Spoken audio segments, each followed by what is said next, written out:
Je m'appelle Jérôme Jouêtre, de Plorin-les-Morlaix dans le Finistère. Vous êtes au GAEC Jouêtre, on est 3 associés, mes parents et moi. On exploite 120 hectares, on a une production de 860 000 litres de lait. À côté de ça, on a un atelier d'engraissement de taurillons et un petit peu de céréales, on cultive 30 hectares de céréales. On a choisi de robotiser la traite déjà pour une souplesse de travail. Fini l'astreinte horaire, la contrainte physique n'est plus là non plus, les problèmes d'épaule et tout ça. On a choisi de robotiser la traite et le robot Gemini pour une souplesse de travail. Actuellement, on est 3 associés sur l'exploitation. À terme, on ne sera plus que 2, ma compagne et moi, suite au départ en retraite de mes parents.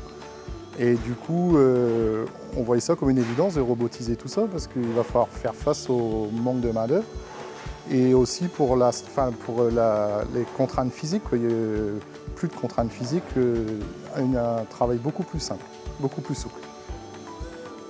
On a choisi le Gemini pour le double box. On a un troupeau de 90 vaches laitières, le double box correspond parfaitement à ça.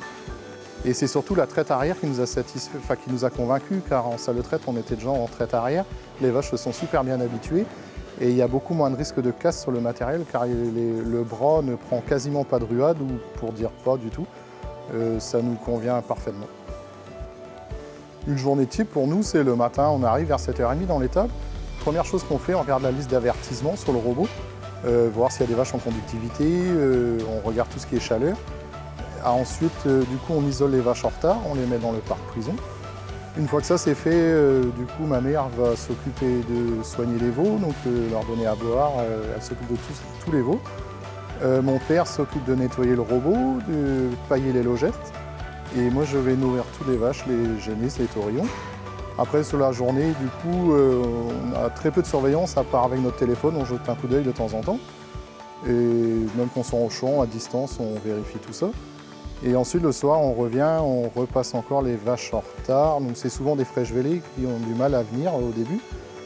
Et un coup de nettoyage, ma mère s'occupe des veaux encore, et voilà, la journée se termine comme ça.